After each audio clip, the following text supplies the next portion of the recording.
views and opinions expressed in this program are those of the participants and do not necessarily reflect the views of BronxNet or the program underwriters.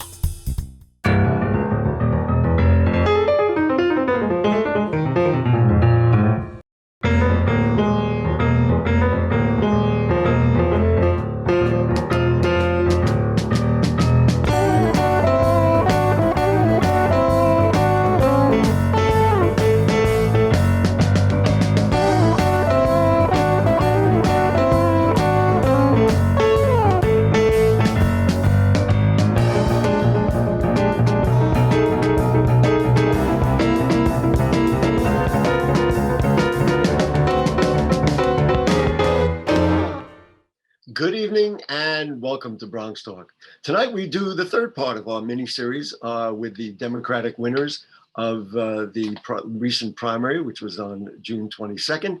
And we've done all the city council candidates who will be running in November. And this evening we're thrilled because we have the Democratic winner in the race for Borough President, and it is Councilmember Vanessa Gibson.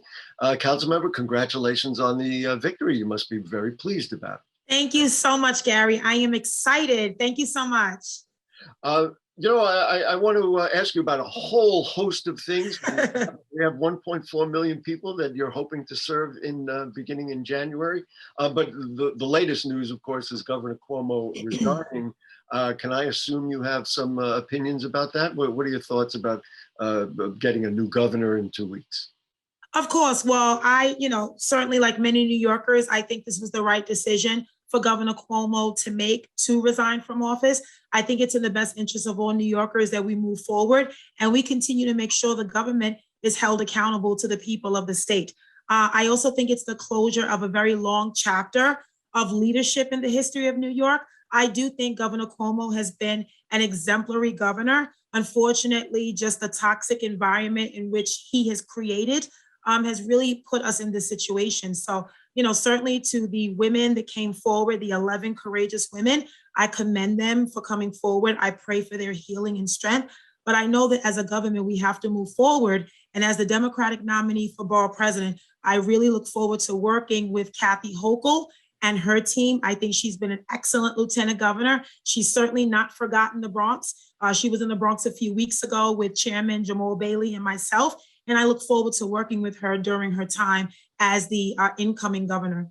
Do you think this changes maybe the social climate, maybe raises more awareness about the dangers of this kind of harassment? Or is it, just another one and it's only a matter of time before we get one after that? Right. So I certainly think that it highlights a lot of issues and deficiencies that we have in government across the spectrum. I think for any employee to come forward citing harassment or abuse or any form of discrimination in the workplace really underscores our efforts to create a workplace that is free of harassment. And oftentimes those victims are women. And so I think as a government, we have to remind ourselves that when these types of situations happen, we have to learn from our mistakes and use it as a learning lesson of how we can create an environment that is free from discrimination and harassment and just make sure that everyone is treated equal. I also am fighting for pay equity and gender parity to make sure that women and men are all paid equal for equal work. That's an issue we struggle with. But also a lot of times women are in these situations where things happen and they don't necessarily think that it's inappropriate. But as you start to look at things and you see that it may not have been the best, behavior, a lot of times it's really difficult for victims to come forward. So I really commend anyone that comes forward and really want to remind New Yorkers that no one should ever be a victim. No one should ever be harassed in their workplace. They should not be discriminated against for any reason. And there are systems in place that fight against that prevent that. But we also have to make sure that we're learning from any types of circumstances that happen surrounding this. Let's stay with this for a few minutes. I do want to talk about the primary, but the last three borough presidents have been Hispanic men. And if you do win in November, we will not presume anything. There will be a Republican candidate. Look how she smiled when I said that. If you do win in November, you'll be the first Black female borough president that the Bronx has ever had. I think we can also expect that there will be much larger female representation in the city council. How does that play? What will that mean other than, well, yes, we do have a Black female as borough president and there will be more women.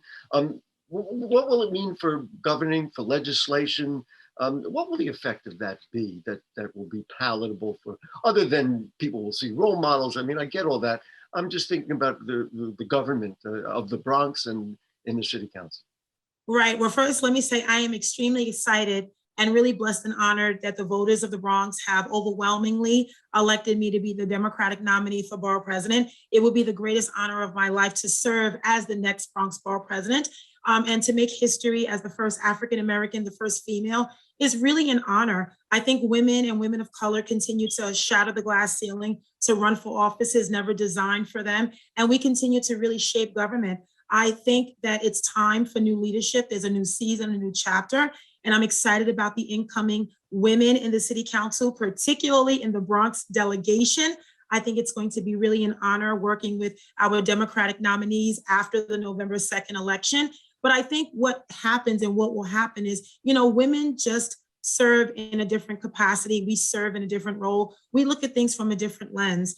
We are the breadwinners of our families. We are the first responders, essential workers, the social workers, the educators, the public servants. But we've been able to carry on multiple roles and do it really well. And I think we're going to not lead with just compassion, but we're going to lead with creativity and innovativeness, because I think the time is now, as women step into these leadership roles, that we have a lot on our plate. We have a lot of work that needs to be done. We have a directive, we have an assignment.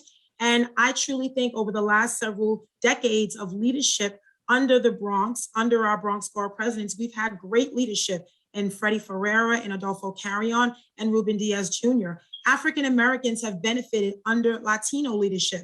There's no reason why the Latino community should not benefit under African American leadership. There should be no difference. If we govern right, if we assemble the right team and we build coalitions across the Bronx, there should be no difference. And I want to make sure that we lead with compassion, with consistency. We want to build coalitions. We want to unite the borough, because we have a lot of fundamental issues like poverty, like food insecurity, like unstable housing. We need to create jobs and get residents back to work and focus on services for youth and seniors and veterans and the LGBT community and people with disabilities, mass transit. There are so many issues that we fundamentally align on that there's very little that divides us. And I want to focus on what unites us as a borough. No matter where you live, no matter what zip code you represent, I want to be the borough president for all and make sure that we have a borough hall for all. So I'm excited to work with the Bronx City Council delegation. I know all of the Democratic nominees. I have a great relationship with them today. And when you look at the city council, there will be 29 women coming into the city council, and that's historic. It's never happened before. And I think it's time. It's time for women to step up and lead with compassion and integrity and really make a difference and show the world what women are all about. Well, you listed so many of the issues that are on all of our minds. I hope you have an alarm clock that is set. I do. You will have a lot to do. Let's just talk about the primary briefly. So you had 39.5% of the vote, which was not over 50. So you had to go through the ranked choice voting process. Ultimately, you won by 6,400 votes, 53.5% of the vote. What do you think of the ranked choice voting process? Did you like it? Does it need to be reformed? Did New York City do the right thing going in this direction? So ranked choice voting, I was always on the doubtful side because I didn't know how New York City would respond to it. I know there are other municipalities that have ranked choice voting, but New York City being the largest, I knew it would be a huge learning curve. And because of the pandemic, all of us candidates had to campaign in a different way. Yes, many of us did door knocking, but a lot of people just simply did not open their doors. Many people were scared. They didn't want to interact with, candidates, and they just didn't want to be a part of the process. So for our campaign, Forward Together Bronx, we had to really do a lot of work on the ground, the digital work, the social media work, the mailers, the door knocking, the robocalls, getting back to the basics. We had to do a lot of education because I believe, at the onset of ranked choice voting, the first special election was in February out in Queens. I don't think the CFB and Campaign Finance Board had enough money. I think they had $2 million initially to have an education and outreach campaign for all of New Yorkers. I just didn't think that was enough money. And I just didn't think it was enough time to get the information out. So during our campaign, we really reminded people of ranked choice voting. Even if they had a first choice candidate, we said, vote for us, número dos, número tres, number two, number three. We reminded people so much. And we made sure the material that we distributed also talked about ranked choice voting, because we knew that while some voters had a number one, we knew that we could be many voters number two candidates. And that obviously worked out for you. Yes, it did. And I've interviewed all of the city council Democratic winners for the city council primary, and each of them said it's an education piece, and that's what you have reflected. I want to ask you about the borough presidency. Now, you've been a legislator for many years. You served in the assembly and served your terms in the city council. The borough presidency is a lot different. It's a bit of a challenge. There's no real legislative control. You won't be able to have a vote on budgets. So if you do win in November, will it be a difficult transition from a city council member where you had significant say in legislation and committees and all that, for somebody who really, they say it's just a show. Ceremonial, you want to use that word? So for you, how do you view that transition and your being in the middle of that and being able to have effect? So I think my learning curve will not be that great because I come from city government. I know how the budget process works. It is a little heartbreaking that I'm going to lose all the discretionary money that I've been able to give out over 8 years, even though I'll have much more capital money to disperse across the borough. But the good thing is I'm going into this working with a team. We have a great Bronx City Council delegation coming in. We will be working with the speaker and the new mayor and the administration. And so I'm not new to this game. But I also think that while there are basic responsibilities of the borough president, from the community boards to the CECs to the panel for ed policy, all of the appointments that we will make on NICERS and the pension system and the city planning commission, I also think that our role can be redefined. I also think as a borough president, I can work with my fellow colleagues in the various boroughs who are all former council members as well. And we can really try to look at redefining the role of the BP, giving us a little bit more teeth in terms of substance, in terms of the legislative process. I think the borough president's offices should be looked at in terms of the formula that's currently given to us in terms of our baseline budget. Even the capital budget we're given is all based on population. I think that is ripe for reform because the city is growing, population is growing. The Bronx is much greater in population. So I think our budget should be reflective of that. So I really look forward to working with my colleagues in the various boroughs, and we will work together with the administration to try to launch what I believe is a campaign. Because again, I understand everyone says it's ceremonial, but the Office of Bronx Borough President can do tremendous work, can make a significant impact, can really provide the blueprint for the borough of the Bronx that is necessary to really demand transformative change. Let's talk about some issues here. Obviously, first on everybody's mind is COVID and the rebounding of the problems, the fact that the Delta variant is out there. And New York has done better than some places, but the Bronx is last in vaccinations in the city. So give me your vision of what should happen. How far should we go with mask mandates? Should we make remote learning available, which right now is not on the menu for schools? What would you recommend for the borough of the Bronx as we try to keep ourselves safe? Right. So I was one of the early elected officials out during the COVID, during the highest point in March and April of last year. I remember when my first COVID testing site came online in April in our district at Gotham, Morrisania. I remember when the first vaccination site came, the largest site being Yankee Stadium in terms of distribution. We have to be a little bit more creative in getting the unvaccinated New Yorkers vaccinated. I think there are two categories of folks. I think there are some that are still waiting to see what happens at the CDC federal government level. And I think there are also some people that just don't believe in science. There are a lot of concerns, a lot of anxieties, a lot of history in communities of color as it relates to the vaccine. And I truly understand that. But I'm very worried about this Delta variant because I hear that it's much worse than COVID-19. I am concerned about our children returning to in-person learning in the next few weeks. While I do support in-person learning, I do believe there should be an option for remote learning for families with children under 12, because those students cannot get vaccinated right now. I have a 7-year-old niece that cannot get vaccinated, and she was affected by COVID. And so that's a real concern for many parents. We have a lot of working parents that have no place for their children to go. They can't homeschool, they can't do remote learning, they have to go back to work. So in-person must be an option for our students. A lot of our children are further behind. They've lost significant time in terms of social emotional learning and growth. They've been traumatized, as well as family members. So I do think in-person is the way to go. But I understand the face mask mandates. I understand what Mayor de Blasio was trying to do, because there were too many unvaccinated New Yorkers, and many of them are in the Bronx. And we have to do better as a borough. We have to make sure that sites are accessible, they're convenient. We have to do more around getting vaccines in communities of color, working with our healthcare partners, health clinics. We need to do home visits. We need to do site visits to folks who are homebound and medically frail. I worry about those that cannot physically get out.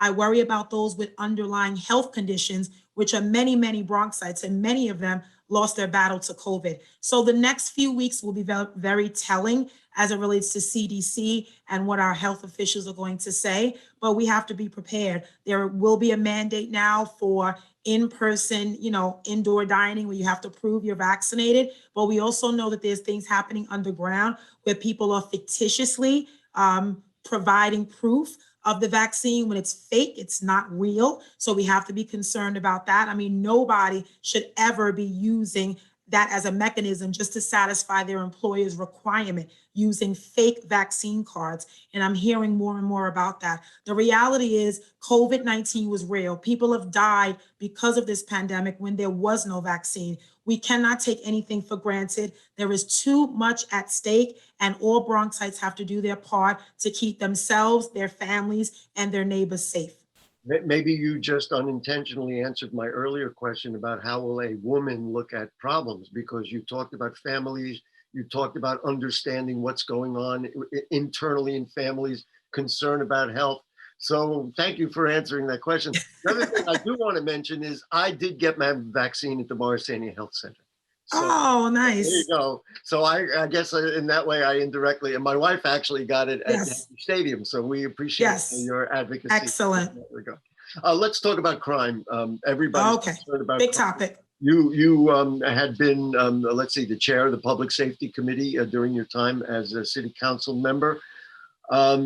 Goodness, what do we do? The guns are everywhere. The heartbreaking stories of just senseless shootings everywhere. People are in fear. When I communicate, let's say on social media with people outside of New York City, or you mention the Bronx, they say, we're not going there. They think we're the people not walking around with guns. We know where they are walking around with guns. So what do you do? What's your vision now? And what can a borough president, if you are the borough president, what would you do to start taking a look at this? So one thing I will do as the next Bronx Borough president is I will make sure that within my office, we have a team dedicated to public safety. I think every Bronxite has an expectation to be safe no matter where you live. That is one issue that I think we all commonly can agree on. No one should be assaulted in their community. So a team dedicated from the borough president's office for public safety. Yes, meaning staff. Yes, staff? Absolutely. Yes. And I'm sorry to interrupt, but I wanted, and what would they do? They go to, you'd have ones for different community boards. How would you do that? That's interesting innovation. Yeah, no, so the team that I will assemble will be working with our precinct councils, all 12, all of our commanding officers are working in conjunction with Patrol Borough Bronx, with the chief and the administration at the borough.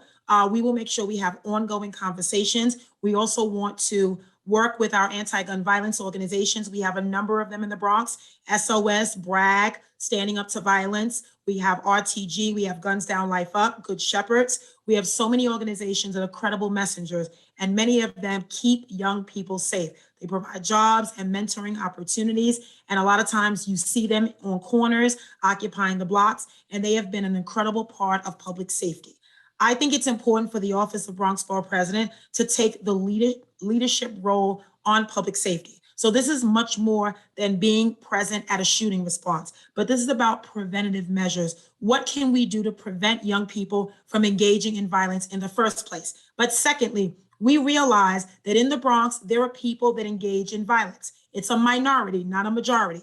Those individuals who engage in violent crime must be held accountable. I cannot face a mother or father who's lost their child to gun violence and tell them that their child's killer, the individual responsible for the death of their child, is going to be a free person. That is not acceptable to me. And I say that because personally, I have been impacted by gun violence in my district, and I've walked with these parents every step of the way. It is not pretty. These are families who will never be the same again. We have to have a criminal justice system that is fair, that is equitable, that does not prejudge young men and women of color thinking everyone is a criminal, but making sure that people are held accountable. There are low-level nonviolent offenses where someone does not belong in jail, but violent crimes must be held accountable according to the law. A lot of things we can do, and I want to do that with my team. Do you think that the bail reform needs reform? So I know that in this state, the legislature needs reform. That is a very important question. And as I've been traveling the Bronx, I've been hearing quite a bit around bail reform. I am supportive of bail reform because I don't believe everyone belongs in jail. The reason why bail is instituted is to determine the person's ability to return to court. It has no other factors in terms of public safety or anything, just your ability to return to court. Oftentimes, bail has been punitive and harsh towards communities of color because it determines your ability to return to court, but it's based on how much money you have in your bank account, how much money you have to put forward. So as I've been traveling the borough, I do believe that we continue to need to have these conversations. Since I'm not a state legislator anymore, I think it's important that the state legislature really takes the lead on this with Speaker Hasty and Leader Stewart Cousins. But I have been hearing a lot of concerns from many Bronx residents that we really have to relook at bail reform. And so I do want to be a part of those conversations with DA Darcel Clark and other stakeholders, because I do want to make sure that whatever happens, we are all talking to each other and we're making the best decisions on behalf of all Bronxites, not just some, but all. And Senator Jamal Bailey, a Bronxite, is the chair of the Codes Committee in the Correct. Senate. Certainly has plenty of influence.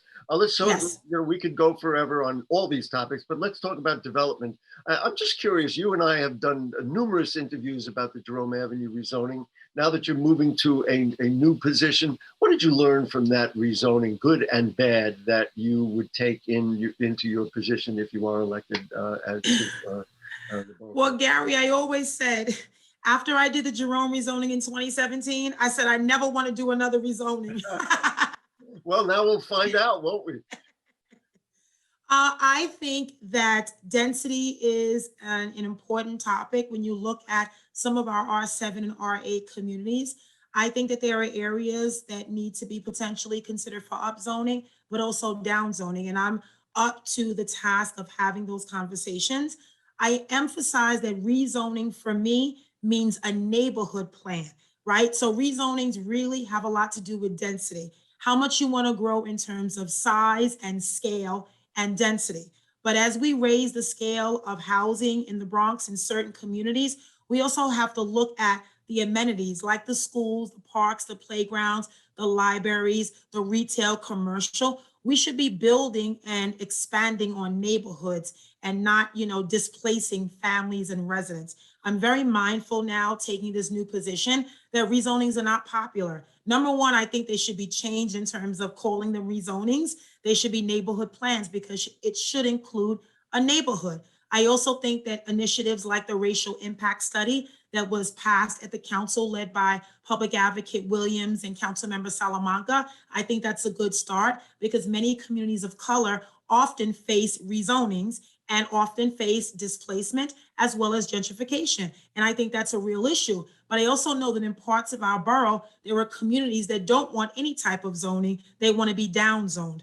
They want low density. And so I think as borough president, because land use and ULURP is so important, I've talked extensively on the campaign about looking at reforms, extending the public comment period, making sure the community boards have a real stake, and really making sure that we work with our local council member in refining what the city council member role is in terms of the land use ULURP process, because that council member has to ultimately get the entire council to vote for that project. So I want to be very deliberate in my work. I want to be very collaborative in nature, because I know neighborhoods are very different. People are very opinionated, and they will let us know what they want for their particular community. I want to ask you about one particular project. One thing that Borough President Ruben Diaz, I haven't spoken to him recently, but I think he'd be very proud of the fact that he got a minimum wage bill passed and made sure that when the Kingsbridge Armory is developed, number one, they got an excellent community benefits agreement, and number two, they made sure that it would be $15 an hour. I think he's very proud of that. On the other hand, the Armory stands silent and empty. Empty, and it's been that way for 25 years. Apparently, the community is still meeting. There's still an opportunity for 50,000 square feet of community space there. What are your thoughts about the Kingsbridge Armory? Is it time to finally push it forward and get it done? Generally, I've been frustrated as a neighboring council member of D16. Respectful of Councilmember Fernando Cabrera's leadership in the role of the Community Advisory Board, and all of the work, the long hours in which they gathered and met and talked and consulted to try to come up with the best plan. And I want to respect that process. I want to respect the work that they have done. It's just been frustrating seeing it lie dormant. I know that during the pandemic, it was used for the purposes of distributing food through the military and, and the National Guard, and I respect that. But I think it's time to move forward. It doesn't help anyone in the Bronx for Kingsbridge Armory, for the armory of that size and scale to remain empty. There are no jobs, there are no local impact. There's nothing happening right now. And I think as we look at rebounding and healing from COVID, we need to do everything we can to look at some of these vacant spaces and economic opportunities to bring jobs, to bring a pathway to the middle class, minimum wage, livable wages, prevailing wage, making sure that there's opportunity, there's economic activity and stability. So I want to respect the work that the CAB has done, but I do think we have to move forward. And so you would be for the Ice Center, and you would push that forward as long as it encompassed all the considerations that you just laid out.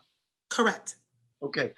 Council member, we got to go. Already?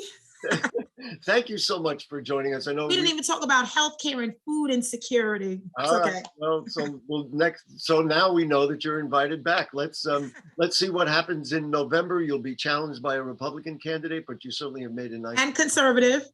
And a conservative candidate, yes.